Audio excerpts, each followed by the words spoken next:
రమేష్ అన్న ఆ, అన్న నమస్తే నా పేరు వెంకటేష్. ఆ.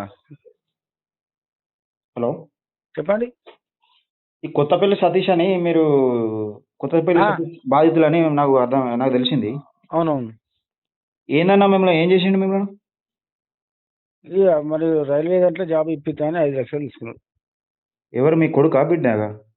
మా కొడుకు. అంటే ఎట్లా పరిచయం అయినా? అయితే మా కొడుకు పాలిటెక్నిక్ కాలేజీలో పనిచేసిండు ఓకే. ఇక్కడ మన రామంతపూర్లో. ఆ, ఈ సతీష్ అన్న ఆడికి పోయేది. ఆ, పోయినాక మావాడు ఐటీఐ చేసిండు, తర్వాత డిగ్రీ చేసిండు. ఆ, ఇక నేను దాంట్లో అవుట్ సోర్సింగ్లో కొన్ని బట్టి పెట్టించిన నేను. ఆ, ఎవరంటే మన రెడ్డి నాయక్ సార్ ఉన్నాడు కదా, వాళ్ళ చుట్టాలని బట్టి అలా పెట్టించినాక ఈ వస్తా అంటే పోతా అంటే మా కొడుకు పరిచయం అయ్యాడు. ఓకే. పరిచయం అయినాక బాబు గిల్లు ఏం చేస్తారు, నువ్వు నౌకరి, నువ్వు ఐటీఐ చేసినంటావు, డిగ్రీ చేసినంటావు, ఆ, నీకు ఐటీఐ కింద నీకు రైల్వేలో జాబ్స్ ఉన్నాయి, పెట్టిస్తా, ఉమ్. మినిమం 7-8 లక్షలు ఉంటుంది, కానీ ఫస్ట్ అయితే ఇప్పుడు 5 లక్షలు ఇవి. అంటే మీ మీ కొడుకు పేరేం పేరు? తరుణ్ కుమార్. మీ పేరు రమేషా? నా పేరు రమేష్. ఎక్కడ వర్ధన పెట్టినా మీది? వర్ధనపేట దగ్గర ఇల్లందమ్మా అది. నేను మున్సిపాలిటీలో అవుట్ సోర్సింగ్ గా జాబ్ చేస్తా. మరి నువ్వు గట్లెట్లా నమ్మినావు నా గుడ్డిగా?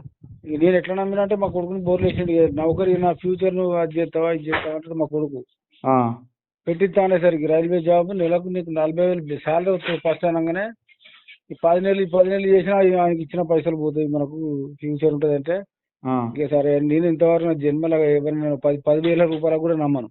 ఉమ్, అటువంటిది మా బిడ్డ పెళ్లికి ఉన్నది. ఇప్పుడు బిడ్డ పెళ్లికని దాచిన పైసలు ఈ తర్వాత 1 సంవత్సరం అటో ఇటో చూసి చేద్దామా, కానీ ఇప్పుడు ఫ్యూచర్ మంచిగా ఉంటుంది కదా అన్నట్టుగా పైసలు ఇచ్చిన.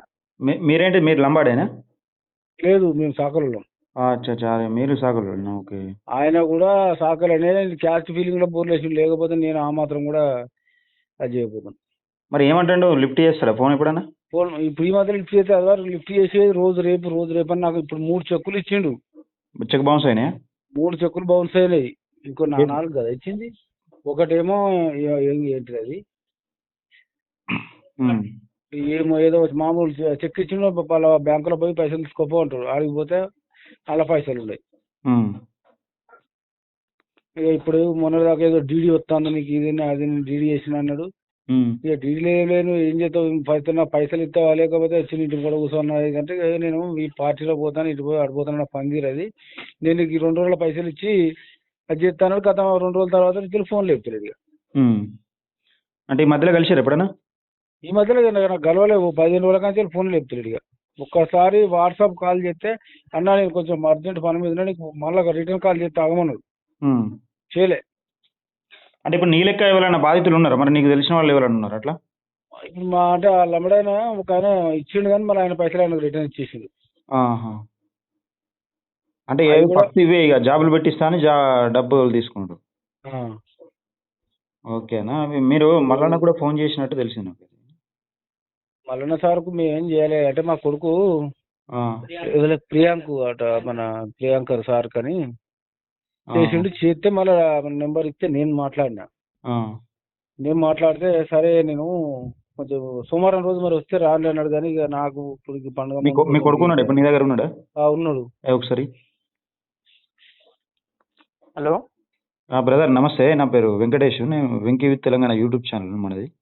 అన్న, అయితే నాకు వేరే వాళ్ళ నంబర్ ఇచ్చారు ఇట్లా అనేది. ఎవరన్నా కాలేజ్ టీవీ అన్న?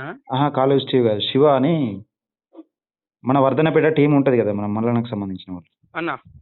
అయితే మన వాళ్ళు ఇట్లా ఈ అన్న పార్టీలకు వస్తా అని ఇట్లా వచ్చింది, కానీ కొంచెం ఈయన కథ అంతా వేరే ఉందని అన్నకు బాధితులు చాలా మంది వచ్చారు అన్న దగ్గరికి. ఆయన ఇక ఇదే మొత్తం ఈ డ్రామాలన్నీ ఇవే. 5 లక్షలు, 10 లక్షలు, 15 లక్షలు, ఒక్కొక్కరి దగ్గర 45 లక్షలు, మెడికల్ సీట్ ఇప్పిస్తా అని చెప్పి 47 లక్షలు ఒకరి దగ్గర తీసుకున్నట్ట. ఇవరకు కేసులు అయినాయి. మరి మీరు అంత గుడి ఎట్లా, మీకు పరిచయం ఉన్నదన్న మీరు ఎట్లా అన్న? అయితే నేను అక్కడికి పోయినాక, ఇప్పుడు నేను ఆగస్టు 6వ తారీఖు, ఆగస్టు 6 ఉమ్, నేను ఆగస్టు 6వ తారీఖు నేను జాయిన్ అయినాను. ఉమ్, జాయిన్ అయినాక నాకు ఏంటంటే అక్కడ సరిగ్గా వెదర్ పర్లేదు. ఓకే. నేను అప్పుడేంది, ఇక ఆగస్టు 6 నుంచి ఇక ఊకే వచ్చుడు పోడు అయితే, నేను సెప్టెంబర్ 4వ తారీఖు వరకు ఇక నేను రెగ్యులర్ గా పోలేదు. 2 రోజులు అక్కడ ఉంటే 3 రోజులు ఇక్కడ, 3 రోజులు అక్కడ ఉంటే 2 రోజులు ఇక్కడ అయింది. నాకు క్లైమేట్ సరిగ్గా సెట్ కాలేదు. ఓకే. క్లైమేట్ సరిగ్గా సెట్ కాక నేను ఏంటంటే ఊకే రావటం పోవటం చేస్తుండే. మా ప్రిన్సిపల్ నాకు అన్నారు, ఉమ్, తరం చేస్తే చెయ్యి లేకపోతే లేదు. ఉమ్, అంతేగాని నువ్వు ఊకే రావటం పోవటం చేస్తే ఉమ్, నీకు అంత బాగుండదు అని చెప్పేసి అన్నారు. ఉమ్, నేను జాబ్ నుంచి నువ్వు వెళ్ళిపో, నువ్వు ఉమ్, అంతేగాని నువ్వు ఊకే రావటం పోవటం చేస్తే బాగుండదు అనేసి అంటే సార్ అంటే ఉమ్, ఇక నేను అప్పటి ఉండటం స్టార్ట్ చేసిన రెగ్యులర్ గా. ఇక ఆయన ఓకే. వస్తుండే, గేట్ కాడికి వస్తుండే, చేస్తుండే. ఆ. ఏంది ఒకసారి ఫార్చ్యూనర్ వేసుకొస్తుండే, ఒకసారి అంటే ఇప్పుడు హ్యారియర్ నువ్వు వేసుకొస్తుండే. ఇప్పుడు జాబ్ పెట్టిస్తా అనగానే మరి ఇది వరకు ఎవరికైనా పెట్టించినావా ఏంది అని ఒక్కసారి కూడా అడగలే? అడిగినా అన్న, ఆ, అడిగితే ఇంతకుముందు పెట్టించిన అని చెప్పేసి ఆయన పెట్టించి ఆయన ఫోన్ చేసి ఇట్లా జాబ్ ఎట్లున్నది తమ్ముడు, ఇట్లా నీకు ఏంది అక్కడ ఎట్లున్నది, క్లైమేట్ ఎట్లున్నది, నీకు అలవెన్సెస్ ఏమేమి ఉన్నాయి అట్లా అని చెప్పేసి మాట్లాడిపించిండు. ఆ, మళ్ళీ ఆయన నేను కూడా. ఏంది, ఆ, మళ్ళీ అక్కడ ఒక ఆయన లోకల్ వ్యక్తి ఉన్నాడు. ఆ, ఆయనకు లోకల్ ఆయనకు అక్కడ దేంట్లో ఆర్టీసీలో దేనిలో పెట్టించిండంట. ఆ, ఆయన వచ్చిండు, ఆయన ఏంది రోజు వాకింగ్కి వస్తుండే. ఆయన ఆ, వాకింగ్కి వస్తుంటే అన్న సీనన్న నమస్తే ఎట్లున్నా జాబ్ అయ్యానంటే అంతా నీ సల్వ అన్న ఇదని చెప్పి మాట్లాడిండు. ఆ, ఏం పెట్టించిన జాబ్ అయ్యో ఇట్లా వీడు మా తమ్ముడు, ఇట్లా వీడు మా బాబాయ్ కొడుకు, ఇట్లా వరంగల్ నుంచి వచ్చిండు అని చెప్పేసి మొత్తం మభ్య పెట్టిండు నన్ను బాగా. ఉమ్, మభ్య పెట్టి మాట్లాడిండు. ఉమ్, మాట్లాడితే నీ ఎక్కడ మా కాలేజీలో ఉన్నాయని ఒక ఆయన అడిగిన. ఉమ్, అన్న ఇట్లా అంటాను అన్న, మరి ఏంటంటే ఇట్లా చేపిస్తారా అంటే మరి ఉమ్, ఆయనకు అంత అంటే ఆయన ఇట్లా ఏ పని అంటే ఆ పని చేస్తాడు, చిటికెరలో చేపిస్తాడు అని చెప్పేసి ఆయన అన్నాడు. ఉమ్, కానీ ఆయనకి ఏంది నా పైసలు తీసుకున్నాక ఆయన కూడా పైసలు తీసుకున్నాడు, పని చేపిస్తా అని చెప్పేసి. ఉమ్, అనేది ఆటో అదేంది పేపర్ లేకుండా దొరికింది. ఉమ్, దొరికితే ఆయన దగ్గర డబ్బులు తీసుకున్నాడు. ఉమ్, ఆయన ఆటో తిప్పలేదు, ఏం లేదు. మళ్ళీ ఆయన డబ్బులు అట్నే ఉన్నాయి. మా ఆయన అమౌంట్ చిన్న అమౌంట్. ఉమ్, ఇప్పుడు మా కాలేజ్ నుంచి మా ప్రిన్సిపల్ దగ్గర కూడా తీసుకున్నాడు పైసలు. ఉమ్. ఇంకొక ఏ కాలేజ్ మేడం మీది? ఉంటుందా madam, polytechnic Ramanthapur. Ramanthapur, okay. అంటే మీ కాలేజ్ ప్రిన్సిపల్ ఎట్లా నమ్మిన మరి?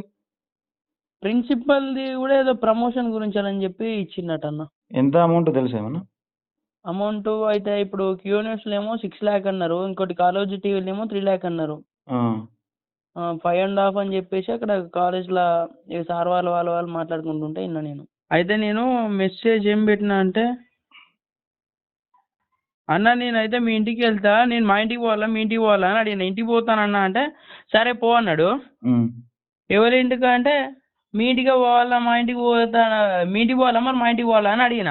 ఉమ్, అయితే ఏమన్నా మా ఇల్లు తెలుసారా నీకు, ఉమ్, ఎక్స్ట్రా మాట్లాడితే ₹1 కూడా రాదు నీకు, ఉమ్, పో మీ ఇంటికే పో, ఆన్లైనే కదా చేస్తా, నాతో ఎక్స్ట్రా మాట్లాడితే ఇప్పుడు రెస్పెక్ట్ ఇచ్చే కాడికే ఇస్తా, అర్థమైందా అని చెప్పి మెసేజ్ పెట్టిండు. అంటే బెదిరిస్తాండి ఇక డైరెక్ట్.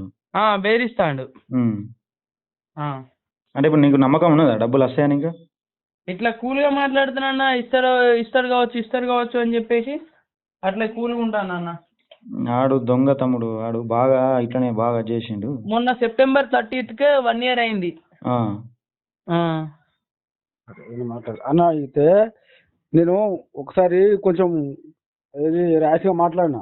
ఉమ్, నువ్వు ఇట్లా మాట్లాడితే మీ నాన్న ఇట్లా మాట్లాడితే నేను రూపాయి కూడా ఏం చేసుకోనంటేనే ఉమ్, సరే ఇక మా మిస్సెస్ ఉండి ఇక వస్తే నేను ముందు వస్తాయి కానీ ఇప్పుడు ఆయన తిప్పుడు గిప్పుడు ఇదంటే నేను కూలుగానే ఉన్నాను.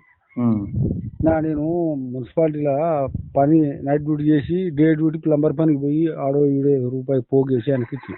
ఉమ్, ఇప్పుడు ఏమన్నంటే మా కొడుకుని మొన్న రెండో సంగతి తెలుసారా, నేను లేపుతా అంటాడట. ఇప్పుడు మేము కూడా తలుసుకుంటే మేము కూడా ఏమైనా చేయొచ్చు, కాకపోతే నేను 4 రోజులు పని చేసి వచ్చి ఇంటికాడ కూర్చొని అన్ని చేయగలుగుతాం. మా మిస్సెస్ కూడా మీ వాడిని ఒకసారి పోయి క్యూనిస్ ఆఫీస్, ఇప్పుడు బోడుపల్లి ఆఫీస్ ఉంటుంది, ఒకసారి కలవమని చెప్పు, అన్నకు కలవని చెప్పు. మల్లన్న సార్కా? సార్ కలవమని చెప్పు. మల్లన్న సార్ ఒకసారి మీ వానికి నేను చెప్తా. హలో, ఒకసారి పోయి బోడుపల్లి ఆఫీస్ తెలుసుగా అన్నది? తెలుసన్నా. ఒకసారి పోయి కలువును. ఇట్లా చూసుకుంటుంటే ఇయ్యాడు, మిమ్మల్ని బ్లాక్మెయిల్ చేస్తాడు. అన్న అపాయింట్మెంట్ నువ్వు ఉంటాడు ఏ టైం, నువ్వు పోయే రోజు నాకు ఫోన్ చేయి, ఒక రోజు ముందు ఫోన్ చేయి. అన్న మీ పేరేనా? నా పేరు వెంకటేష్. సరే అన్న, థ్యాంక్ యూ అన్న.